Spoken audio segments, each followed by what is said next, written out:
Bonjour, comme promis, je vous emmène dans cette série d'interviews à la rencontre de plusieurs artistes de différentes disciplines qui m'ont fait l'amitié de répondre à des questions sur un thème qui m'est cher, l'art comme philosophie de vie.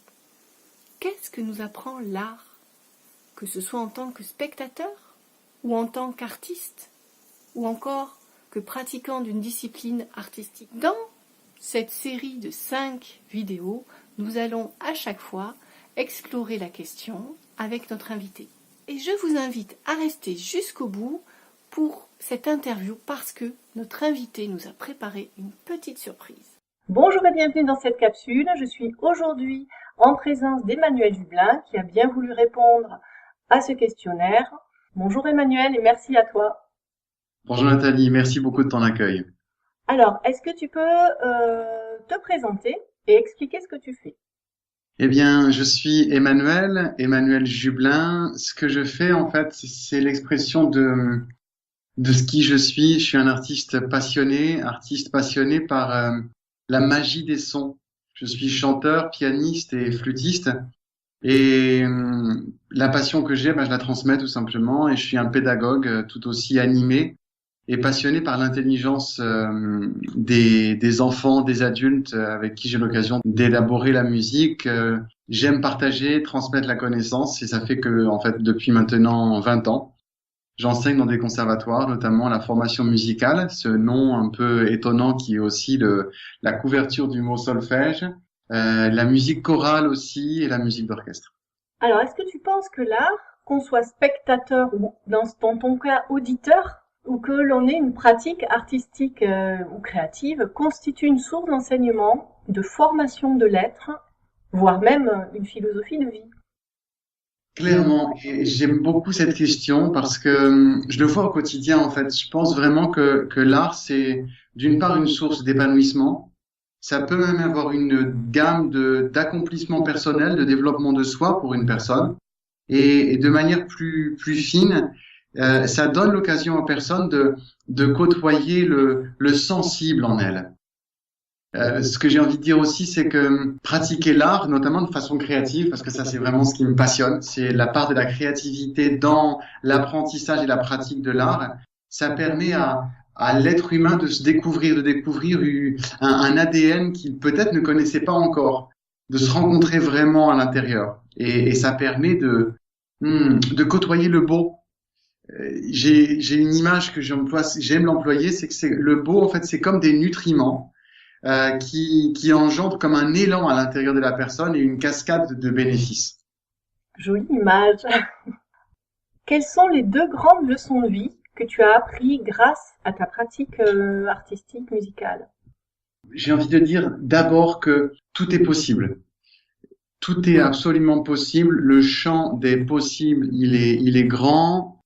Et que tout seul, je serais pas allé loin. J'ai eu l'occasion d'être comme propulsé par la rencontre de musiciens. Et que ce boost, en fait, de rencontrer des artistes ici dans la musique que je pratique, apprendre aux côtés des gens que j'ai élus comme mes coachs, comme mes guides dans la musique, me coller à eux, en voyageant, en allant les rencontrer ou en les écoutant parce que la captation auditive, elle a une grande part et ça m'a vraiment tout simplement ouvert l'horizon. Tu me proposes de parler de 2 leçons. Ce que j'ai envie de dire, c'est que la deuxième, je la dois à la créativité. Parce que la créativité, j'en parlais hier à un de mes élèves qui me confiait son blues, qui me disait, écoute, je sais, là en ce moment, j'ai une sorte d'énorme démotivation à l'instrument pour l'ensemble. Et j'ai pris le temps d'écouter un petit peu et je lui ai dit, écoute, ce que je vais te partager, c'est mon remède à moi, que je me suis appliqué quand j'étais ado. C'est un adulte, donc mais je lui ai donné le contexte où j'étais moi. Ça a été d'inventer la musique, de calmer la pression, de vouloir toujours bien faire, de correspondre à la précision, de lire une partition, de préparer des examens, des concours. À un moment, j'ai fait un grand coup de pied dans la fourmilière et j'ai tout voulu envoyer balader. Et j'ai eu la chance qu'on me propose, c'était en famille, c'est mon papa à qui je rends quelque part cet hommage parce qu'il a eu la patience de me dire, écoute, on oublie les partitions, on va juste s'installer ensemble, moi je joue du piano, toi tu joues de la flûte, et on va jouer ensemble. On va juste choisir une gamme, comme on choisirait une gamme de couleurs, et on va peindre sans vouloir faire la forme, sans vouloir faire quoi que ce soit, on va juste faire la couleur. Et nous, ça a été la couleur musicale. Et on a improvisé. Et la créativité, ça a fait que ça a construit patiemment en moi une passion maintenant qui est juste inarrêtable pour la musique. Ça s'entend. Ça s'entend. Justement, quand tu parles de créativité, est-ce que l'enseignement de la technique n'est pas un peu bloquant des fois? Surtout dans le domaine musical. Parce que j'ai l'impression que dans le domaine du dessin, de la peinture, on a moins ce problème-là, et encore que.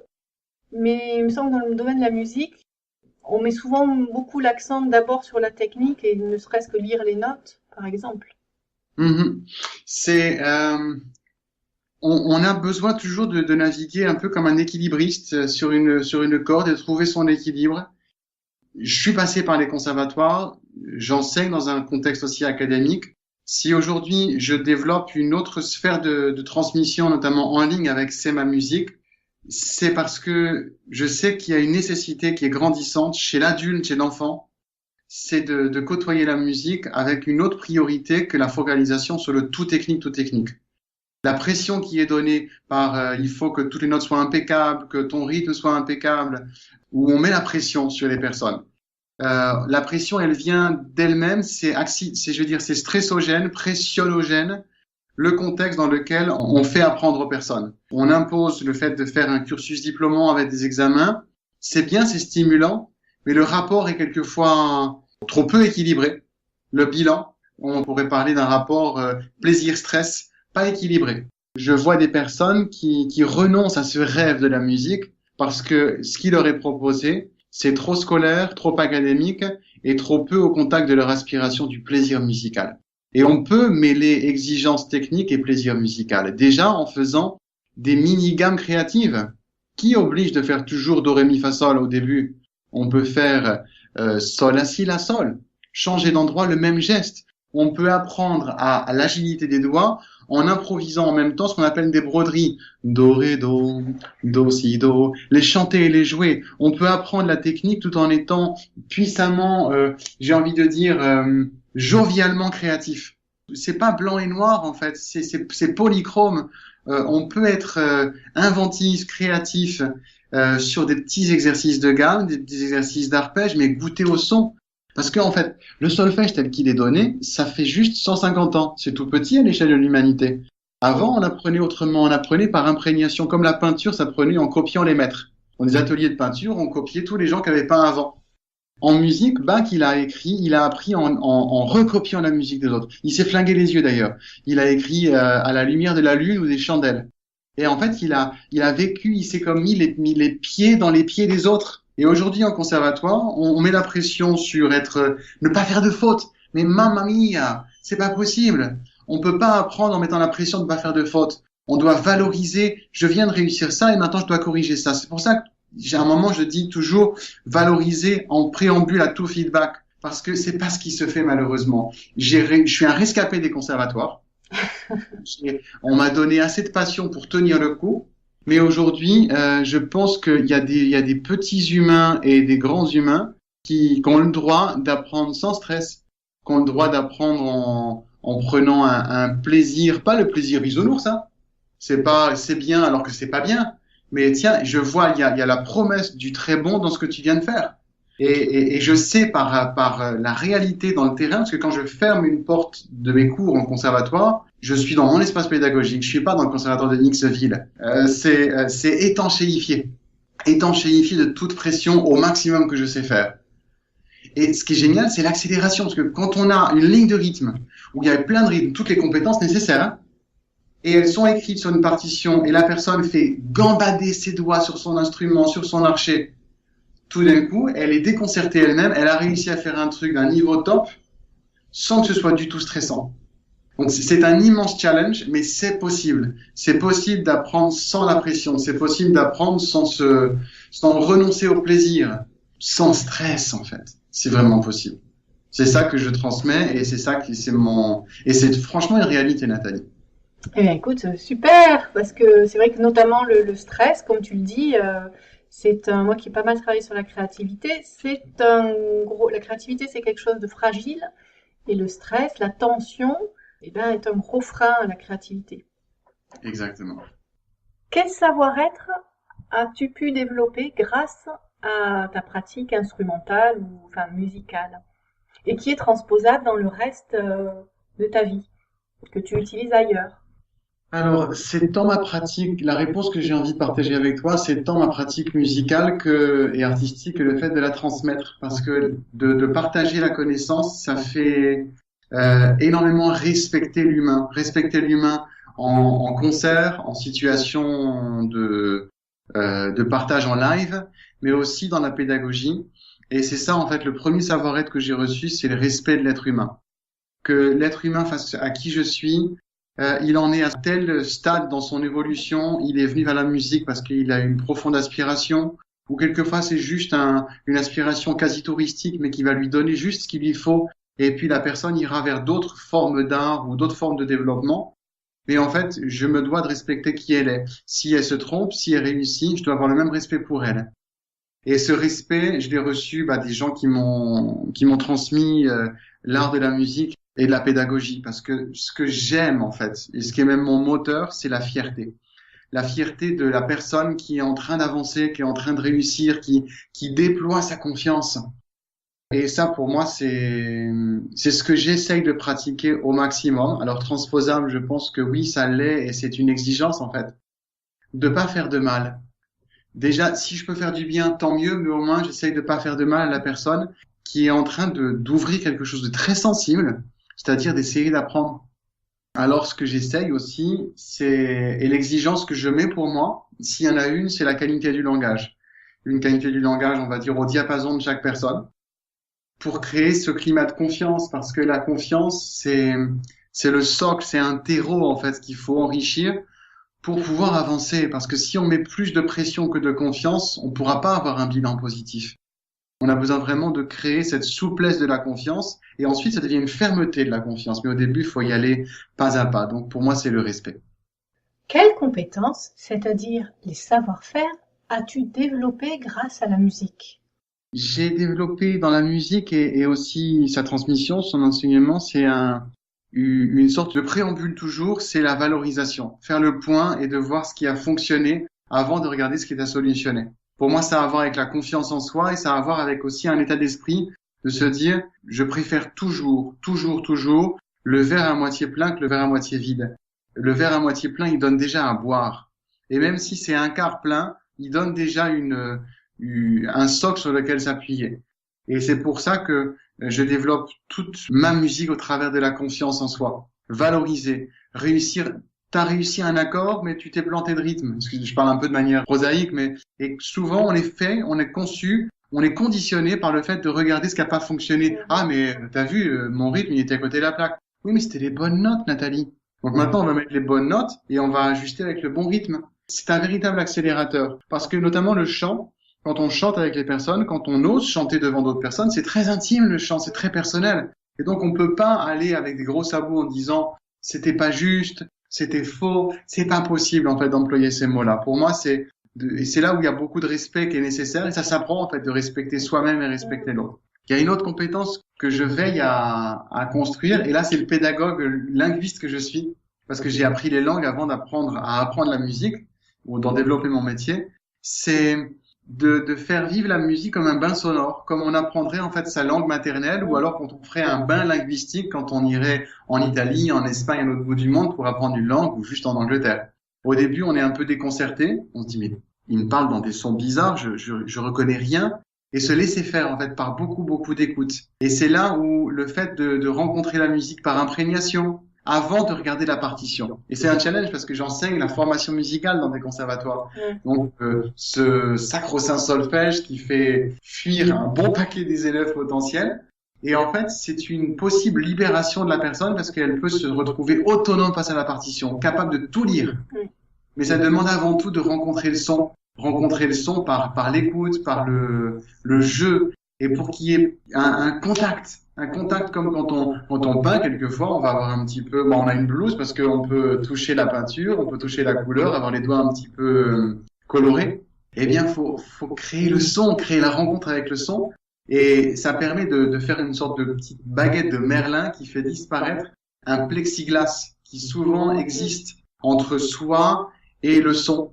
Parce qu'on a peur de la partition. Et ce que j'aime, c'est créer la rencontre avec le son, où on va rencontrer les rythmes, les notes par jeu, avec le si, do, si, la, sol. On chante, et tout d'un coup, voilà ce qu'on vient de chanter. Bah, j'aimerais te le présenter. La partition, je te présente Nathalie, je te présente la partition.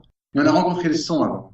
Enfin, bien sûr, j'en ai parlé tout à l'heure, mais c'est une autre savoir-faire, une compétence, un savoir-vivre musical, c'est être créatif.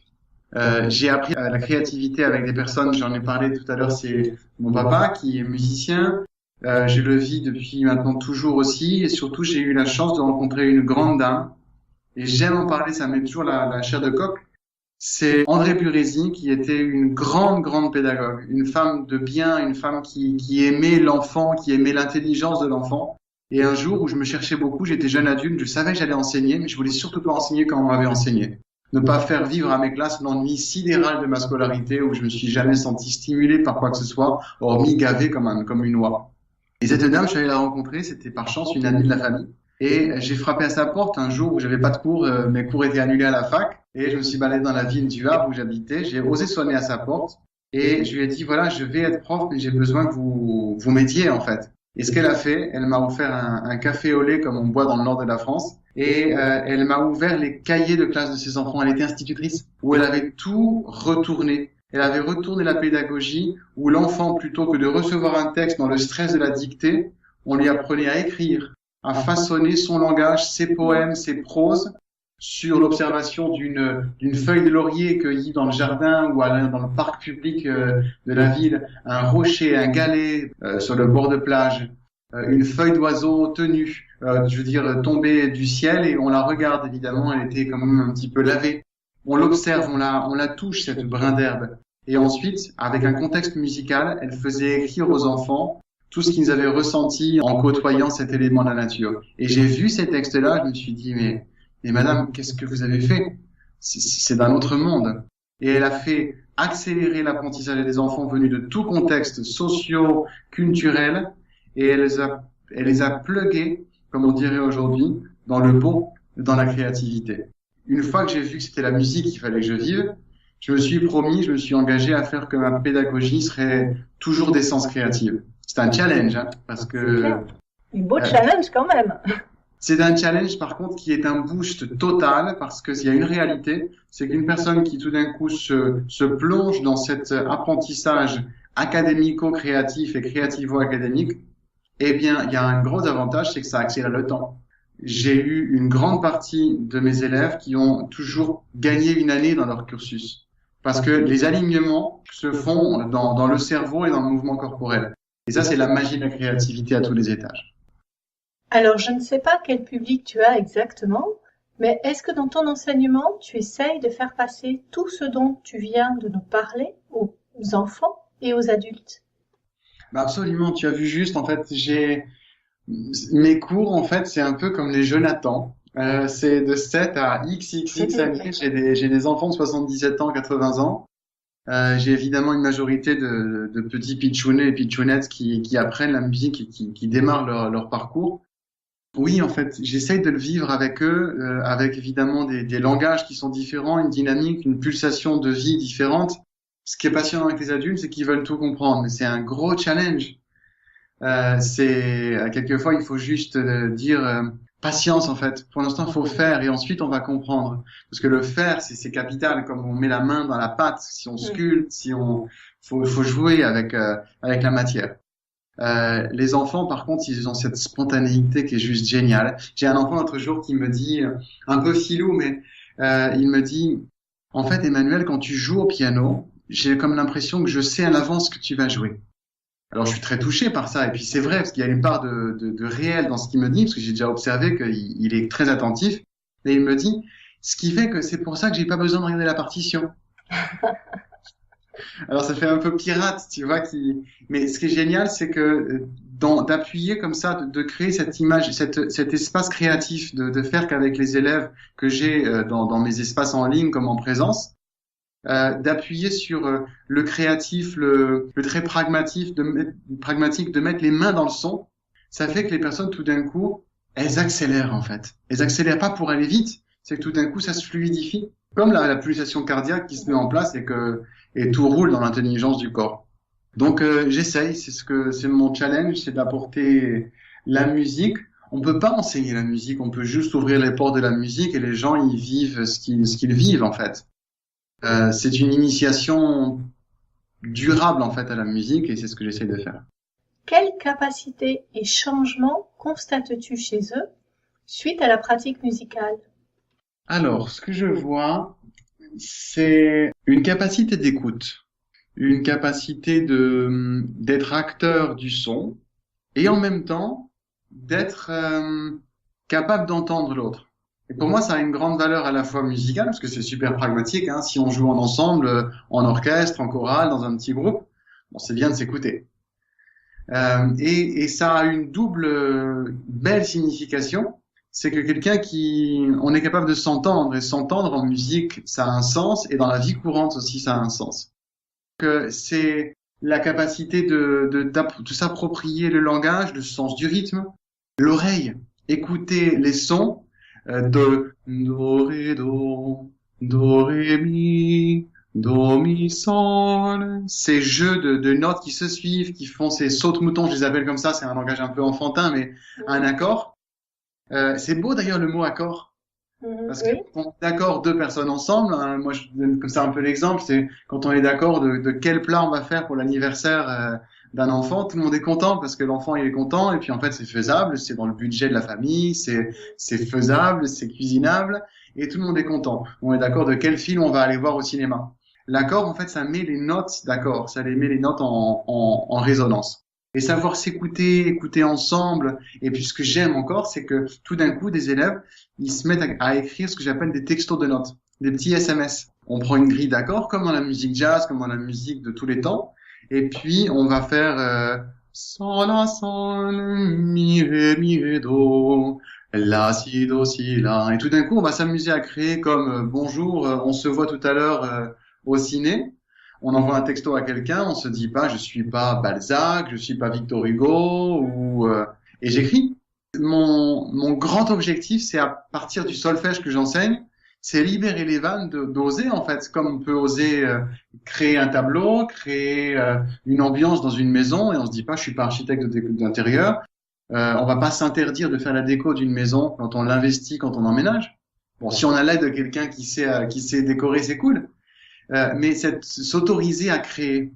Et c'est là où la créativité, c'est un boost dans l'apprentissage, parce que tout d'un coup, on va être capable de repérer si tu as été en mesure d'écrire deux croches noires, c'est un petit langage musical que je m'autorise, mais des rythmes tout simples. Et on a mis les mains à la pâte comme on joue avec la pâte à modeler. Tout d'un coup, tu vas voir le deux croches noires chez tous les compositeurs qui s'appellent Michel Berger, qui s'appellent Calogero ou Mozart. Eh ben, t'es comme complice. Tu sais ce que c'est que de mettre en place ce rythme ou ces notes, et tout d'un coup, t'es une artiste co-créatrice. J'ose un peu des mots qui sont un peu forts. Non, non, mais vas-y, tu peux. C'est ça, en fait, créer.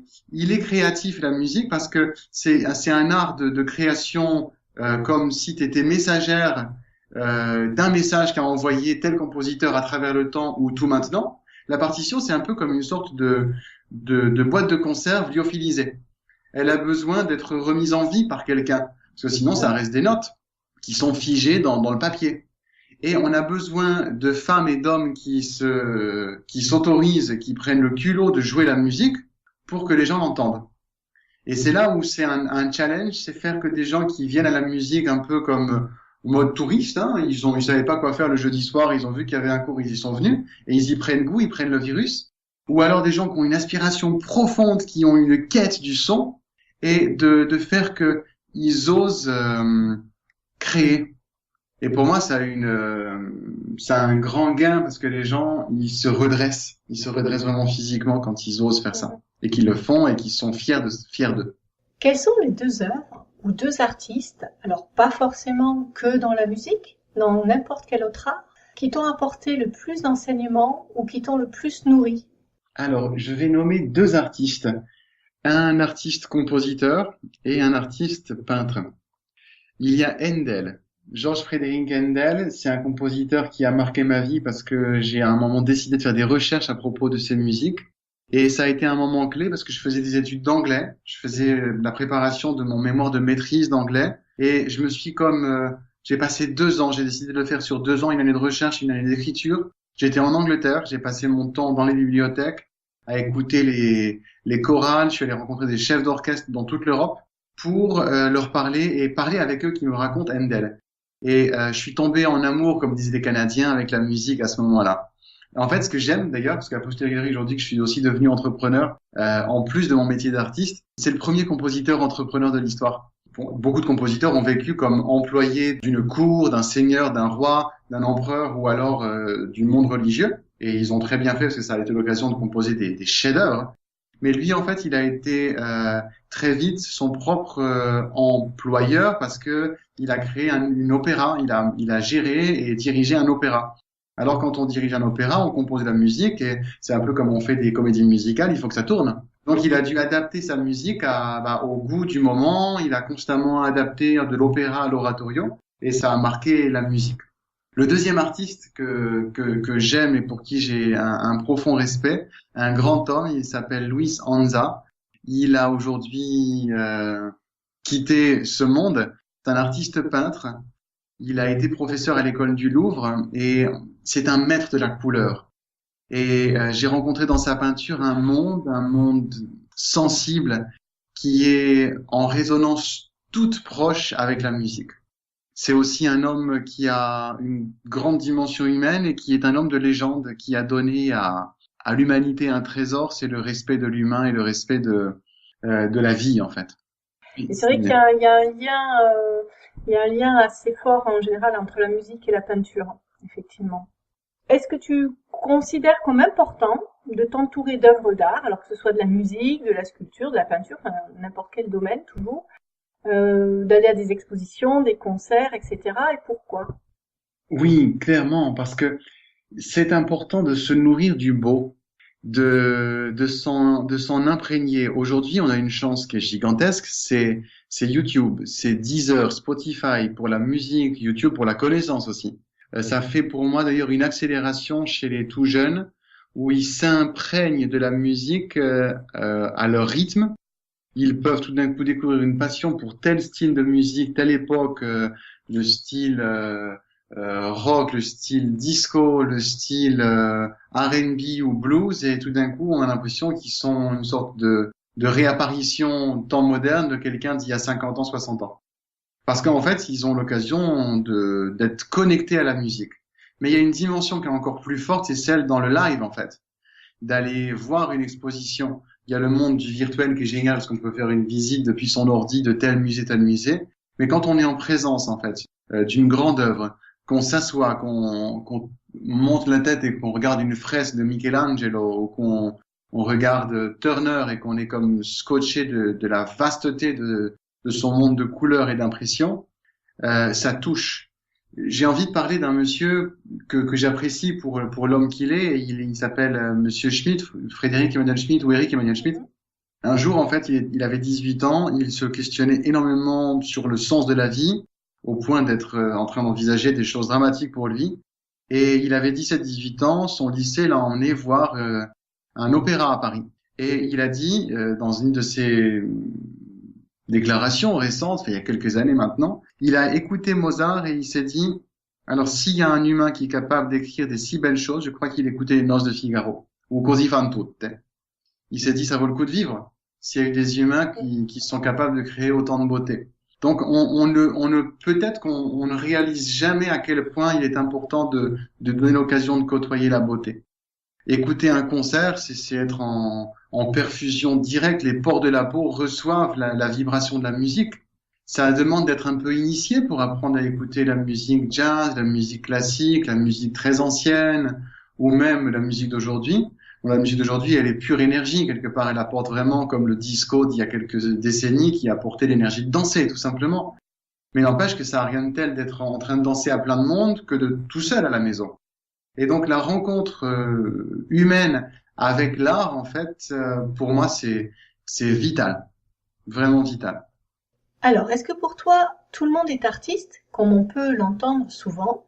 C'est une question piège un peu peut-être, mais j'avais à cœur de la poser. Ou est-ce que tu distingues le fait d'avoir une pratique artistique et le fait d'être un artiste? Et pourquoi?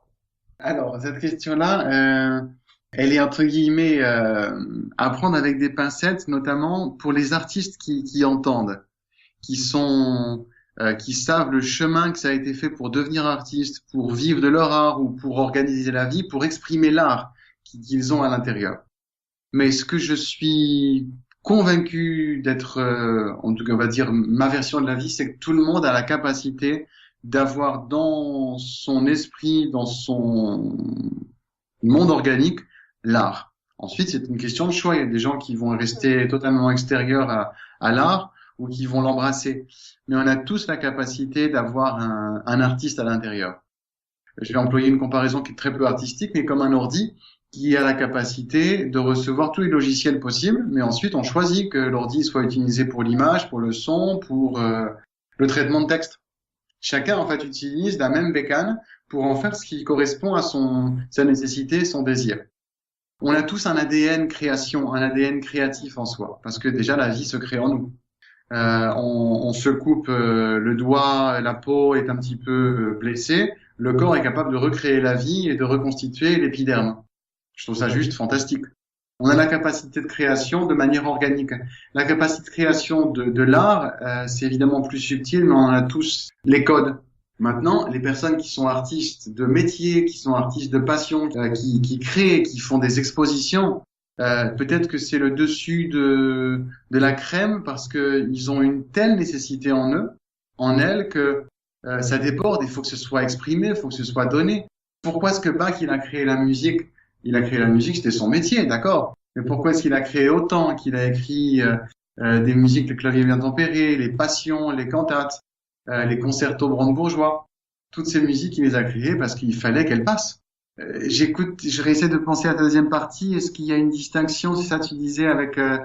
Oui, entre le fait d'avoir une pratique artistique et le fait d'être un artiste. Pour ce qui est de la musique, par exemple, alors je précise d'abord aux auditeurs que je suis aussi en passion avec la musique, mais que j'ai choisi de privilégier les arts visuels pour l'instant. Quand j'entends quelqu'un jouer d'un instrument, il m'arrive parfois d'entendre de la technique, mais pas vraiment de la musique. Et parfois d'entendre vraiment de la musique. Alors, je ne sais pas si toi, tu as déjà eu ce genre d'impression-là, mais voilà, c'était un exemple pour illustrer ce que je voulais dire par la distinction entre avoir une pratique créative, artistique, et exercer un art. Ou bien, est-ce que c'est toujours de l'art? Et si ce n'est pas le cas, qu'est-ce qui fait la différence? Comme tu l'évoquais, c'est peut-être aussi une question de nécessité intérieure. Il me semble que c'est le peintre Kandinsky qui en parlait dans ses écrits. Oui, tout à fait. Il y a comme un degré impérieux de nécessité que la musique soit vécue, soit transmise, ou l'art. Ici, évidemment, c'est mon langage, donc je parle de la musique. Je pense que de toute façon, ça va faire bien à quelqu'un de vivre les sons, de jouer, de rencontrer aussi son mouvement corporel par l'acte créatif. À un moment, ce qui va émerger, le fin, le sensible dans quelqu'un, c'est tout d'un coup la quête de côtoyer le plus beau, de se dire, mince, ça y est, maintenant je connais, c'est joli, mon morceau est en place, mais donnez-moi les moyens de faire que ce soit plus beau, que ce soit plus sculpté. Donc là, tout d'un coup, c'est l'artiste qui parle à l'intérieur de la personne. C'est pas tant l'élève qui veut valider son examen, valider son niveau, parce que dans un contexte souvent d'apprentissage, on a des niveaux. Et quelquefois, c'est même un contresens, parce que on est plus en mode préparation à conformer à ce qu'on attend de manière académique que de vraiment construire l'art. Et quand une personne tout d'un coup vient vers toi et te dit mon coup de pinceau là, j'ai envie que il disparaisse et qu'on voit que la couleur, tout d'un coup tu te dis waouh, c'est agréable d'avoir une question comme ça, plutôt que bon en fait à quelle place je mets mon godet d'aquarelle, est-ce que c'est là ou là, même si c'est nécessaire de savoir Ça où peut on avoir place. son importance, justement. Ça a son importance aussi. Donc à un moment, c'est le degré de nécessité de la personne. Donc l'artiste, peut-être que il a besoin de temps pour émerger. Il a besoin d'être initié, d'être nourri, et tout d'un coup, bam, il sort. C'est comme beaucoup d'éléments de nature hein, qui ont le temps de pousser. Le bambou chinois qui met 3 ans avant de pousser de terre et qui, il a été arrosé tous les jours pendant 3 ans. Et tout d'un coup, en 3 semaines, il va mesurer des mètres de haut. Le papillon, il a le temps de sortir de sa chrysalide et c'est tout ce processus qui fait que tout d'un coup, il se déploie. C'est ça que j'aime en fait dans la transmission de l'art, c'est que rien n'est prévisible. Qu'est-ce que tu penses de la dimension thérapeutique de l'art ou de la pratique artistique? J'y suis très attentif. Ça n'est pas mon monde au sens que j'ai énormément de profils qui viennent découvrir la musique à mon contact. Si c'est thérapeutique, c'est quasiment pour moi de l'autothérapie. C'est la personne qui côtoie, qui bronze, qui fait comme une séance d'UV où le beau, la qualité de vibration de la musique fait que ça lui fait du bien. Je sais que des musiques font un grand bien. Par exemple, Mozart, écoutez Mozart, ça a une capacité de dynamisation et de calme du cerveau. Des enfants très agités, très hyperactifs vont être calmés par Mozart et des enfants ou des adultes qui sont en mode complètement léthargique vont être restimulés parce que leur cerveau, de manière totalement organique, se retrouve être réactivé par l'écoute de Mozart. Et il y a un monsieur qui s'appelait Monsieur Tomatis, qui a fait des travaux, comme toute personne grandement avant-gardiste, elle a aussi été décriée par le Big Pharma du monde des otorinos et autres, des orthophonistes, qui ont plus ou moins adhéré à ce qu'il disait. Cet homme-là, il a eu l'intelligence d'aller voir avec des outils de captation de la vibration. Il a découvert que Mozart, en fait, c'était celui qui avait la plus épaisse fréquence et épaisseur de dynamique, en fait, de vibration, avec des oscilloscopes bien choisis.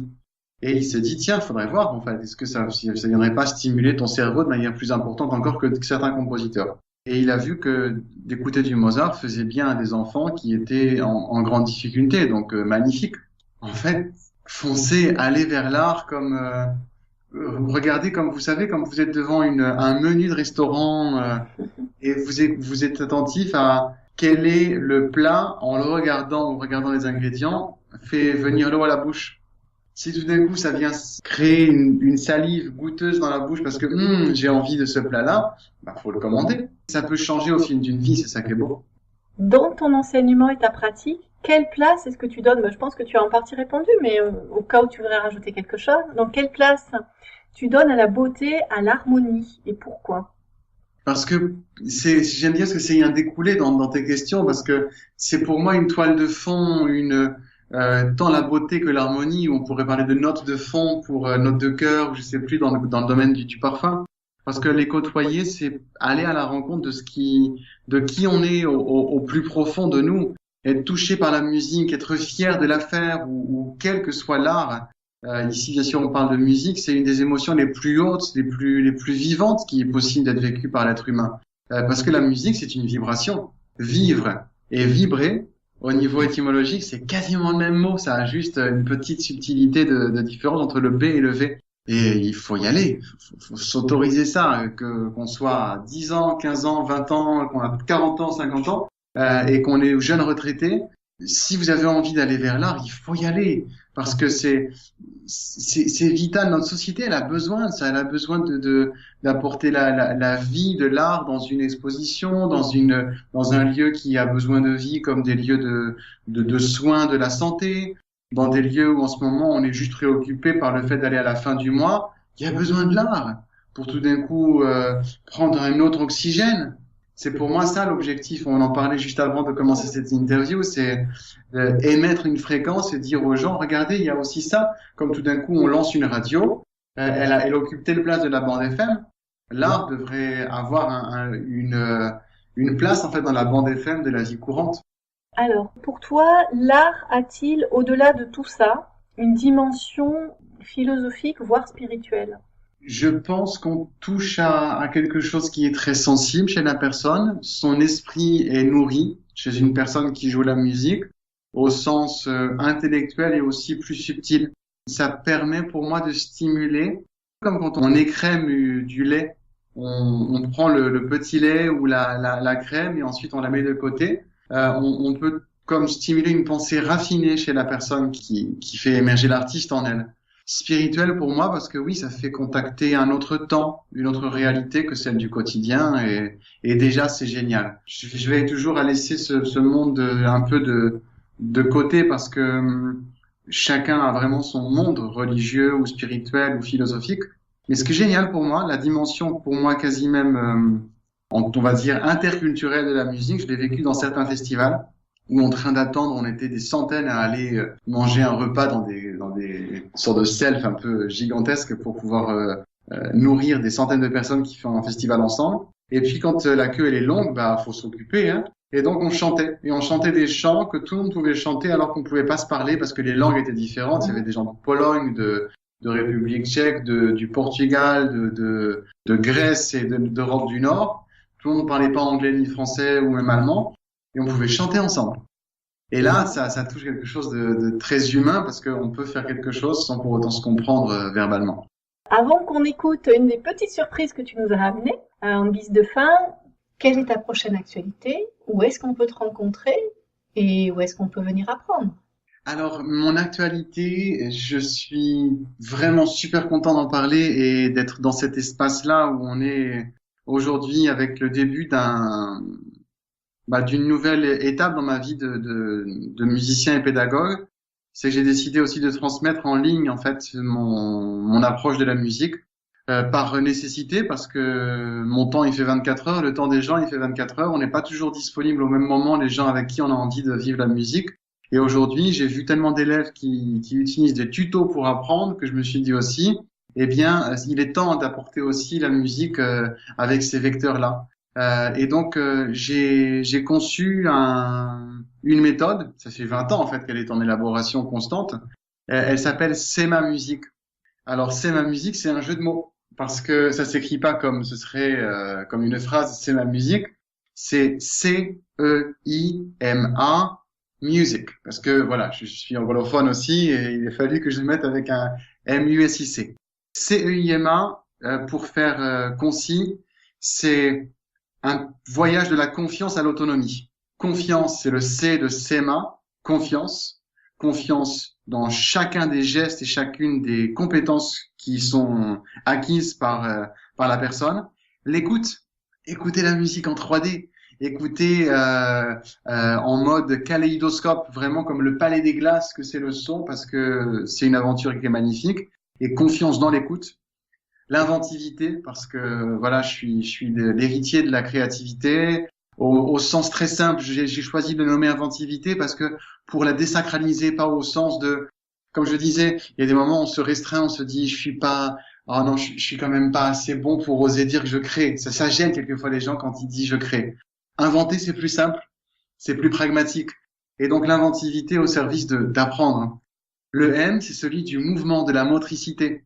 Parce qu'on a un corps, on est en mouvement et quand on fait le rythme, quand on fait la musique, les doigts ils courent sur l'instrument, la voix elle chante, il y a le souffle, le jeu de l'archet, tous les instruments sont en mouvement. Et A, c'est l'autonomie. Parce que ma grande fierté, c'est voir quelqu'un qui a plus besoin de moi. Voir quelqu'un qui sait faire fonctionner la musique, qui sait jouer en live. Si de temps en temps on se contacte, c'est pour le plaisir d'échanger. Et donc, et aussi, et ça c'est le concept, c'est l'autonomie d'apprentissage, parce que le concept c'est des gens qui écoutent, c'est d'apporter des tutoriels entièrement disponibles H24 aux personnes qui suivent nos formations. C'est un projet que je gère et que je génère aussi conjointement avec mon associé qui est ma compagne, et avec qui on a ce grand rêve, c'est d'apporter la musique à beaucoup de monde. C'est dans un premier temps la rencontre qui se vit en ligne, sur notre page Facebook et aussi sur le site cestmamusique.com. Et puis après, l'objectif, c'est de se rencontrer, évidemment. C'est de se serrer la main, de vivre la musique ensemble sous forme de stages, de rencontres en ligne, mais surtout aussi dans la vraie vie. C'est la musique. Ce qui est le moteur pour nous, c'est permettre d'apprendre le solfège en accéléré. C'est proposer cette approche pour que un instrumentiste, un chanteur, mais surtout les instrumentistes, quel que soit l'instrument qu'ils jouent, soient enfin libres de jouer, d'être sûr de comment jouer son instrument et comment faire jouer la partition, comment la faire fonctionner, la jouer, et aussi libre de jouer avec ou sans partition. C'est là où la créativité se glisse comme ça. Les fondamentaux qu'on donne, c'est évidemment tout ce qui est nécessaire pour lire la musique, les rythmes, les notes, savoir déchiffrer. Parce que c'est ça que les gens cherchent en premier. Comme un petit peu, si tu veux, c'est comme on aurait un téléchargement en haut débit. Qu'on a une partition et en plus rapidement possible, on peut savoir comment elle fonctionne pour en faire de l'art, en fait. On est au service du musicien pour faire au plus vite possible, au plus accéléré possible, faire fonctionner la musique. Génial! Eh bien, Emmanuel, je te remercie pour cette interview et pour toutes tes belles réponses. Merci beaucoup, Nathalie. Ça a été un grand plaisir, vraiment. Et je dis au revoir aux auditeurs. Je vous dis à bientôt pour notre prochaine interview surprise. En attendant, je laisse le mot de la fin à Emmanuel et à sa petite surprise, où il nous fait l'honneur de jouer de la flûte, accompagné par son père, Daniel Jubla, au piano. Au revoir et merci.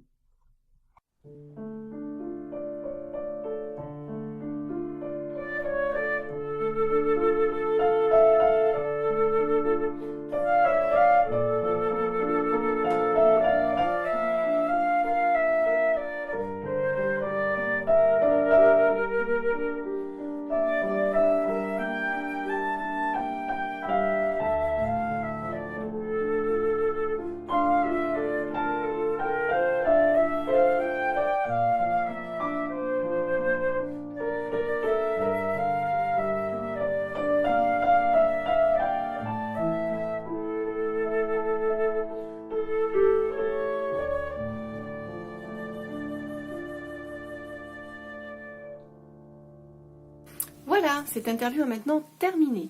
Si vous avez envie de m'encourager ou d'encourager mon invité, vous pouvez cliquer sur le pouce en bas de la vidéo. Vous trouverez également en dessous de la vidéo, dans la description, les liens vers son site internet, sa page Facebook, etc. Et si vous voulez être tenu au courant lorsqu'une nouvelle vidéo sort et ne rien rater des prochaines interviews et sujets sur la chaîne, abonnez-vous. Mais d'ici là, n'oubliez pas de mettre et de saupoudrer de la beauté et de l'art dans votre vie.